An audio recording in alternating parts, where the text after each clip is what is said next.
Hello, health champions. Today we're going to talk about the top 10 signs that your diet is silently destroying your health. And I'm saying silently because a lot of these are going to be a little more subtle than what people associate with suffering and disease. So they kind of sneak up on you. And the first one is that you're always hungry. And why would this be? Well, sugar and processed foods that we get in a bad diet, they very often result in blood sugar swings. And your body doesn't work very well with swings. It wants things to be stable. So if we think about your blood sugar, it wants your blood sugar in a very narrow range. But when you eat sugar and processed starches and a lot of processed foods, your blood sugar is going to swing wildly outside this range. And if it goes super high, it's going to come down crashing very fast. And for a lot of people, it's going to come down a little bit below where it's supposed to be. And that's where you get hungry. And then if your blood sugar is low and you get hungry, you're going to eat more of the same stuff that caused the problem. So then you go up and down, and you're getting frequently hungry. But there's another way this works too, because processed foods is depleted food. So the reason we want to eat food is because it gives us certain things. And we're looking for fuel that we can turn into energy with the addition of oxygen. Then we're looking for building blocks that we can turn into tissue, and that's proteins, essential amino acids, and good fats, essential fatty acids, and of course we also need fat for fuel. And then we also are looking for catalysts, and those are the vitamins and minerals that make all the reactions in the body move forward. And if we eat real unprocessed foods, then it's going to contain all those things that the body is looking for, and it's going to contain them in a certain ratio or quantity.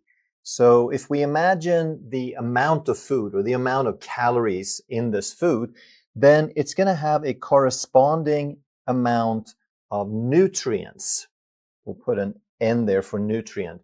And this would be the essential amino acids, the essential fatty acids, the vitamins and the minerals, and so forth.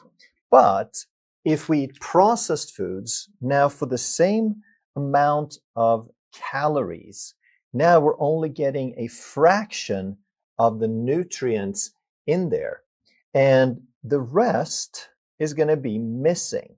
So this is a deficiency. The body was looking for this much, it only got that much. So what happens? Obviously, you get hungry. So with the processed food, there's a lack of nutrients. The body isn't getting what it was looking for, and therefore, it's going to make you eat more to compensate. It says, I got this many calories, I expected this many nutrients, I only got that much. Now eat some more so we get all the nutrients that we want. And over time, of course, that can result in poor health. If the body isn't getting the components it's looking for, then it's not going to work as well. The problem, of course, is that this takes years or even decades before it becomes a real problem. So very often we don't realize there's a problem, or we don't associate it because there's so many young, healthy people who are doing just fine on junk food. And for example, when I was an athlete in my 20s, and even when I competed in the Olympics, I ate way too much processed foods, but it didn't catch up with me yet. Number two is the cravings are controlling you. And that's kind of similar to hunger, but it's still very different because this is more about why you are eating. And if you ask yourself and you're super honest about it, then you'll figure this out. And if you're eating because your body has certain needs and you're eating to provide these building blocks and the fuel and all the nutrients and resources that your body needs, now you have a hunger for food. And this is real food that contains all those things your body is looking for. But more and more, people are eating to change how they feel. And if that's the primary reason that you're eating, if you're feeling sad or agitated or upset or bored for a lot of people, and you're eating to change how you feel, then your food is acting more like a drug. So we have to ask ourselves why we are eating. What's the reason that we want to put something in our mouths? because the processed food manufacturers are well aware of this. There's something called dopamine hijacking, where dopamine is a neurotransmitter. It's a brain chemical that changes how we feel, and manufacturers know this because by design, there are entire industries out there to make food additives and chemicals and put things in food to change how we feel, to turn these foods into drugs. And that's part of why these processed foods are so addictive. But another interesting way that very few people realize that it's even possible is that if you eat something like sugar or some processed starch, or this could also be in combination with antibiotics or anything that disrupts your gut flora, then you could get dysbiosis, an imbalance in the gut bacteria. And then the sugar feeds selective, pathogenic, unfriendly bacteria, but now these bacteria, they feed off sugar and they start loving sugar and they get cravings for sugar. So now these sugar-loving bacteria, they signal your brain. They produce different chemicals that mimic signals that you produce. And now the brain doesn't know if these signals are chemicals that you're releasing or if the bugs are releasing them, because it all ends up in the bloodstream and gets up to the brain. So now they get you cravings. Even though you think you're doing fine here, you might have an overgrowth of these sugar-loving bugs and you've been a week on healthy food, but all of a sudden you have these super cravings, and they may not be your cravings, but your brain interprets it that way anyway. So the emotional eating is a very real thing, but the question is, how did that start? Where did it start? Was it that we had an emotion? We felt sad, we felt bored, and then we were looking for some food to change how we felt? Or was it that we had some kind of food that changed our emotion, that changed how we felt, and now we learned to depend on food to change those emotions? Well, I'm going to argue for the second one. I'm going to argue that it's the processed foods and the food chemicals that create the emotion, and then it entrains this pattern and creates a vicious cycle for us. And why would I say that? Because your ancestors didn't have this processed food to change the emotion. They only had real food. And it's not to say that real food won't change how you feel, because it can be very pleasurable to eat a nice meal. But the question is, what's the starting point? Is it that you're feeling bad that makes you want to eat?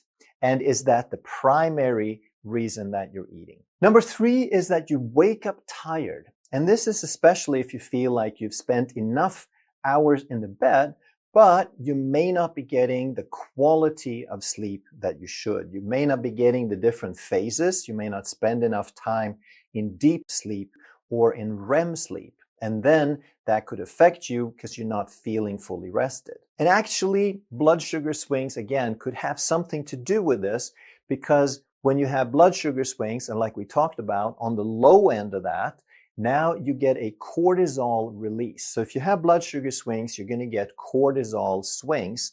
And if this happens even a little bit at night, now this cortisol is going to shut off the melatonin, which is your sleep hormone. And this makes sense because cortisol is a stress hormone. It's there to make you very alert in an emergency. And obviously in an emergency, you don't want to sleep. So if these two hormones are doing different things, then cortisol is going to override the melatonin. Another way poor food can affect sleep is that magnesium and B vitamins are required for making melatonin and to be able to go into deep sleep. So if you eat processed foods, very often they're going to be missing magnesium and B vitamins, one of the most common things that are deficient. And another thing to keep in mind is that serotonin, which is a neurotransmitter, is a precursor for melatonin. It's a chemical that becomes melatonin. And if we have screwed up our guts with a bunch of processed foods and other factors, of course, 90% or more of the serotonin is made by our gut bacteria. So if our gut isn't working, we may not be making the serotonin needed to make melatonin, and now we can't sleep properly either. Number 4 is stubborn weight. And like we talked about before, if we eat poor quality food, which messes with blood sugar, has few nutrients, then that will tend to cause overeating, and obviously overeating causes weight gain. But one more thing that this works against you is through insulin resistance, because when you eat sugar and when you overeat, now that's the recipe for insulin resistance. And insulin is a fat storing hormone. So when you eat an excess of food, the excess gets turned into fat and gets stored on your body. And insulin is the hormone that does that. But it doesn't even stop there. It's like a double whammy, because insulin is fat storing and it prevents fat burning. So now you can't break it down either. The fat sits there for a future date when you run out of food, but that day never comes, and now you get super hungry because you can't get that food back, that energy back, so your body starts wanting to eat some more instead. And unfortunately, most people have bought into the idea of calories, that it's all about the calories. So they eat foods that create unstable energy, and then for all the reasons we talked about, they gain weight, and now they want to lose the weight, so they go on a diet. But diets are unsustainable. They cause suffering, they cause deprivation. And most people think that, oh, I'll just diet for a week, I'll just diet for 30 days. And even if they last that long, which most of them don't because of deprivation, then they tend to gain the weight back. Firstly, because they thought it was a limited time period, so now they start eating all the things that created the problem and the weight in the first place. But also, when you slow down your calories and you do it for a short period of time, your body is going to compensate because it feels like your current weight is the right one. And if you eat less, then it's going to burn less. It's going to slow down the metabolism. And if you do this a lot, then that's called yo-yo dieting. And after so many times, the body has a hard time to know what that set point is supposed to be. It doesn't know what your true ideal weight is anymore because you moved it around so many times. So now you have altered the set point and you are so much overweight, but the body thinks that's where you're supposed to be. And anytime you try to eat less, now your slower metabolism, your body burning less, is going to keep you from losing the weight. So the solution to this may not be really quick after it's become a problem, but the solution is still to start eating real food that has the nutrients that prevent overeating and to become insulin sensitive, to move that insulin level down. Sign number 5 might be that you feel that you're aging faster than your friends. And what could be behind that? Well, again, processed foods high in sugar, high in white flour, more processed oils, they will cause glycated proteins. When your blood sugar is higher, blood sugar and protein, they're kind of sticky together. So if you have an increased level, let's say your blood sugar is 50% higher or 30% higher than ideal low blood sugar, now you have a 30 or a 50% higher likelihood of glucose sticking to the protein. And if these glycated proteins happen to be things like collagen and elastin, things that are in your skin, now that could result in wrinkles, in sagging skin, and in joint stiffness. Because collagen is a protein that your body uses for connective tissue. It's all the tissues that bind things together. So bone and hair and skin and blood vessels, anything that has a structural property in the body is going to have collagen, and it can get damaged by glycation. Sign number 6 is if you find you're more moody or anxious. And again, this can have to do with sugar causing blood sugar swings. And I hope that you're noticing, this sounds almost like a broken record in how many things are caused by fluctuating blood sugar, because the body wants stable energy and sugar is the opposite of that. So blood sugar swings will cause rapid shifts in mood. When blood sugar is high, you feel good. When blood sugar is low, you feel not so good. Another reason for processed foods affecting mood is that it is typically devoid of essential fatty acids. They process out any sort of essential fatty acids because these are very fragile and they want the processed foods to be shelf stable. So they take all of that away. And especially the EPA and the DHA, those are the longest and the most complex of the fatty acids. And the body needs those for very critical reasons in very small quantities. And if we don't get enough of those essential fatty acids, that could cause brain inflammation and poor membrane integrity.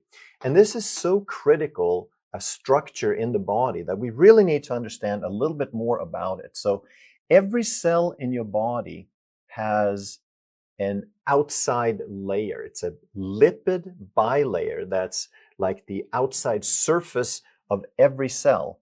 And this is formed by two layers that have heads and tails. And there is a water-soluble portion that's facing outwards. So you have fluid outside the cells and you have fluid inside the cells. But inside this fat layer, this lipid layer, is the tail, which is these fatty acids.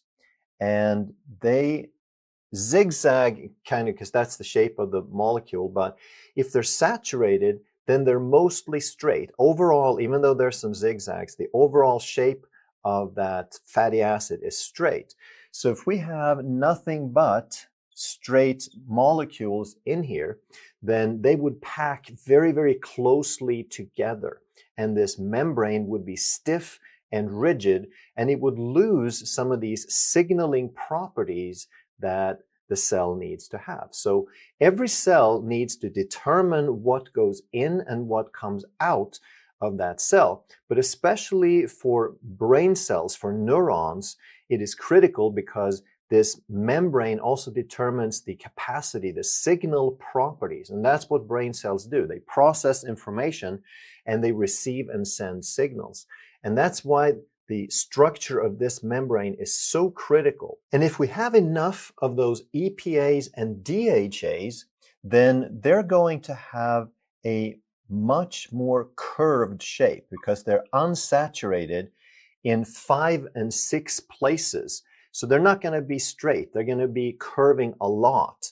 And therefore, when we have those in the membrane, now this membrane becomes much more flexible and elastic, and it changes the capacity of processing signals and letting certain things in and out of this cell membrane. And that's why we need a steady supply of these EPA and DHA fatty acids so that we can maintain a certain percentage of those fatty acids in that cell membrane so it doesn't pack so tight together. And another thing they're finding that's super important for stable mood is to have a healthy gut. So if you have dysbiosis, if you have an unhealthy gut, unbalanced bacterial flora, now you may not be able to produce the serotonin and the dopamine in sufficient quantities and with the correct timing. So the gut produces the vast majority of those neurotransmitters that are super important for stabilizing and regulating our mood. And while the cell membrane and the integrity of that is not the only factor that determines dysbiosis, we do need to realize that even the gut lining has a cell membrane just like this. So in order for us to have healthy membranes, we need those essential fatty acids, and that also is one factor in determining your gut health. Sign number 7 would be a white tongue coating, because the tongue is supposed to be pale pink or skin colored. But if it starts getting a white coating, that is very often a candida overgrowth. And one reason you get it would be a high sugar diet, but it could also be several factors involved because it's opportunistic. It takes advantage of imbalances. So if you have a dysbiosis, if you have an imbalance between the beneficial and the pathogenic species of microbes, now it takes advantage of that imbalance. If you don't have enough beneficial bacteria to sort of keep the bad ones down, now it starts popping up. And then, of course, if you eat a bunch of sugar, that makes it even easier for it to grow.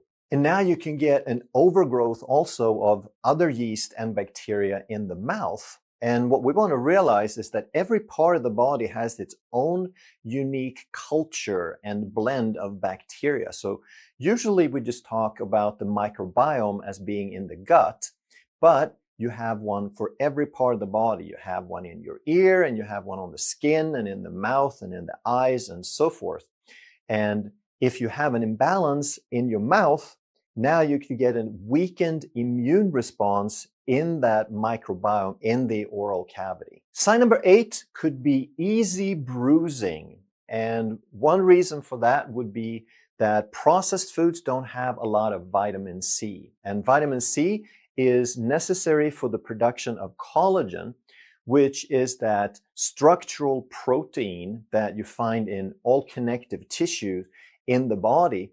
I'll have a lot of it in the skin. That's where people usually talk about it. But of course, you also have it in your blood vessels, in the capillaries. So now, if they're damaged, if they're a little bit weaker and you bump up against something, now that could cause a bleed, even for a little bit of an impact. And then there's another vitamin called vitamin K that we also don't find much in processed foods, and that's your clotting vitamins. So if you don't have enough of the vitamin K, now first you start bleeding because of the vitamin C lack, and then now you get a little bit of a bleed, but it doesn't stop bleeding, so now you form that bruise very, very easily. And once more, I'm just amazed at the wisdom of the body and how everything supports each other, because the microbiome, the healthy bacterial flora, actually produces a significant portion of your vitamin K. Sign number 9 would be increasing blood pressure. And the number one reason for that is that you have insulin resistance, because with high levels of insulin, that increases the amount of sodium that the kidneys reabsorb. So the normal function for the kidneys is to filter out the equivalent of hundreds of bottles of water every day. But then you reabsorb something like 99.5% of that, so that when you go to the bathroom, you only pee out like 1 or 2 bottles a day. But if you have insulin resistance, now instead of 99.5, that might increase to 99.6. And even though that's just a tiny little difference, that's going to keep more fluid in the body. And water and sodium always follow along. So if you have too much fluid in the body, that's going to increase the blood pressure. So processed foods is the number one reason for insulin resistance, but processed foods do a lot more.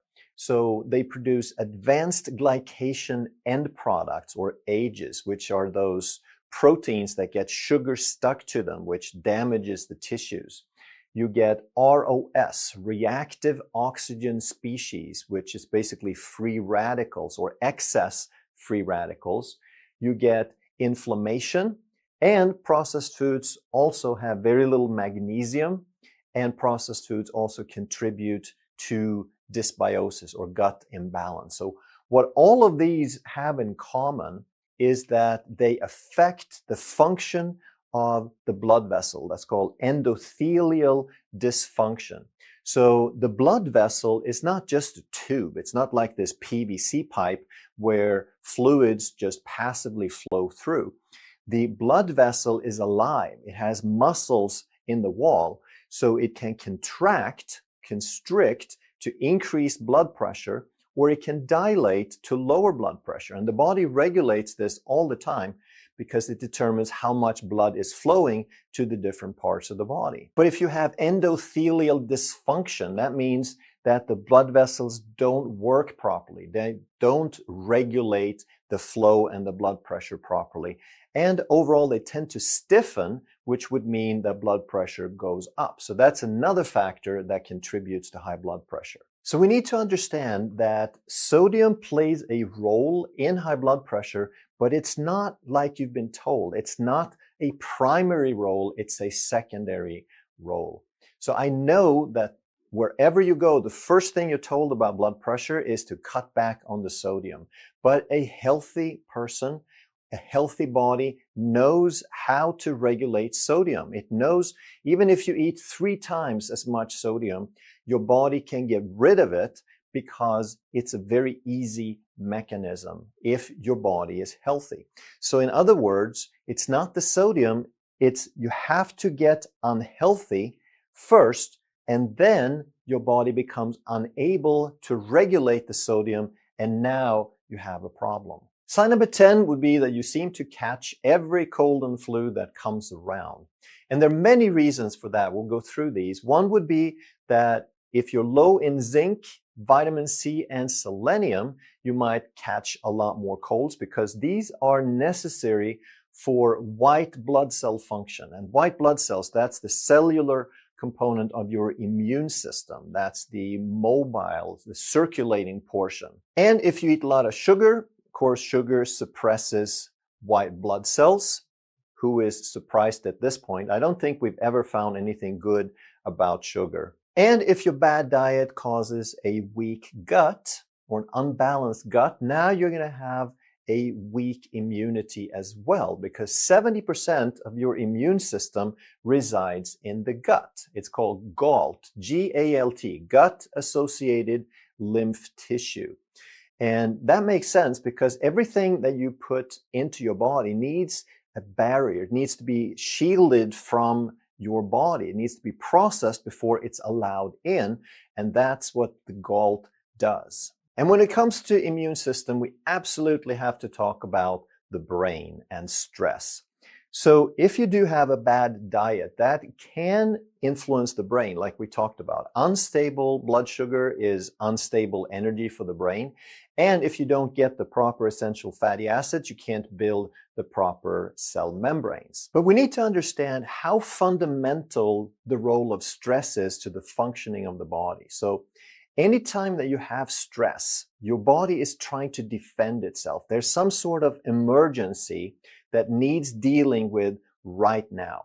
And when you have a stress response to something, then your body is allocating more resources to deal with that right now. And that means it's allocating less resources to something else. So whenever you have a stress response, you're going to turn off or reduce the amount of resources going to your internal organs. That means your digestion and your immune system and your reproduction and your DNA repair and your healing. They're just not that important in that moment when you have an emergency. And that's why stress is so critical for us to understand and do something about. So anytime that you have a stress response, when you have increased stress, that means that you have fewer resources allocated to your immune system. And we need to understand that a stress response is necessary. You wouldn't survive if you couldn't respond to different stresses. But the question is, how long does it keep going and how strong it is? And that's the brain that determines. You're supposed to have the stress response, but the brain is supposed to control the magnitude and control the length of it. So if you have a well-working brain, then it will be a lesser magnitude and shorter duration. So stress doesn't control you. So the brain is critical in that aspect. If you enjoyed this video, you're going to love that one. And if you truly want to master health by understanding how the body really works, make sure you subscribe, hit that bell, and turn on all the notifications so you never miss a life-saving video.